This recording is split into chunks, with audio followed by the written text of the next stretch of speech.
ప్రకాశం జిల్లాకు చెందిన వైసీపీ నేత బాలినేని శ్రీనివాసరెడ్డి విషయంలో పార్టీలో ఎలాంటి సమస్య లేదని రీజనల్ కోఆర్డినేటర్ విజయసాయిరెడ్డి తెలిపారు.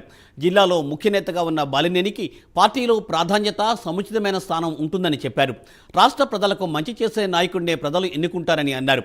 రాజకీయాల్లో విమర్శలు, ప్రతివిమర్శలు సహజంగానే ఉంటాయని అన్నారు. తమ నాయకుడిని విమర్శిస్తే ఖండించాల్సిన బాధ్యత పార్టీలో ప్రతి ఒక్కరిపై ఉందని వివరించారు. త్వరలోనే 4వ లిస్టు విడుదల చేస్తామని విజయసాయిరెడ్డి స్పష్టం చేశారు. బాలినేని వాసన్న గారికి ఎటువంటి సమస్య లేదు. ఆయన ఈ యొక్క జిల్లాకు సంబంధించి అత్యంత విలువైనటువంటి నాయకుడు. మన జిల్లాకి ఆయనకు పార్టీలో ఉన్నటువంటి ప్రాధాన్యత ఏ రోజుకి తగ్గదు. ఆయన స్థానం ఆయనకు ఉంటుంది. 3 లిస్టులు రిలీజ్ చేయడం జరిగింది, విడుదల చేయడం జరిగింది.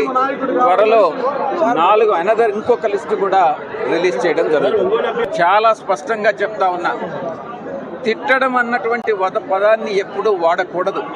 విమర్శ, ప్రతి విమర్శ ఇది సహజం. మీరు ఎందుకు తిట్టడం అనేటటువంటి పదాన్ని వాడుతున్నారో మీడియా వాళ్ళు నాకు తెలియదు. తెలుగుదేశం పార్టీ వాళ్ళు ఎందుకు ఈ దుష్ప్రచారం చేస్తున్నారో నాకు తెలియదు. విమర్శకి మా నాయకుడిని విమర్శించినప్పుడు అసభ్య పదజాలంతో తప్పుడు ఆరోపణలు చేస్తే ప్రతి విమర్శ చేసి తిప్పికొట్టడం అన్నటువంటిది ప్రతి ఒక్కరి పార్టీలో ప్రతి ఒక్కరు బాధ్యత. ఆ బాధ్యతను ప్రతి ఒక్కరూ నిర్వర్తించాల్సిందే అన్నటువంటి విషయాన్ని నేను ఈ యొక్క సభాముఖంగా వైఎస్ఆర్ గారి మరణం పట్ల గతంలో ఎంక్వైరీ అన్నటువంటిది జరిగింది.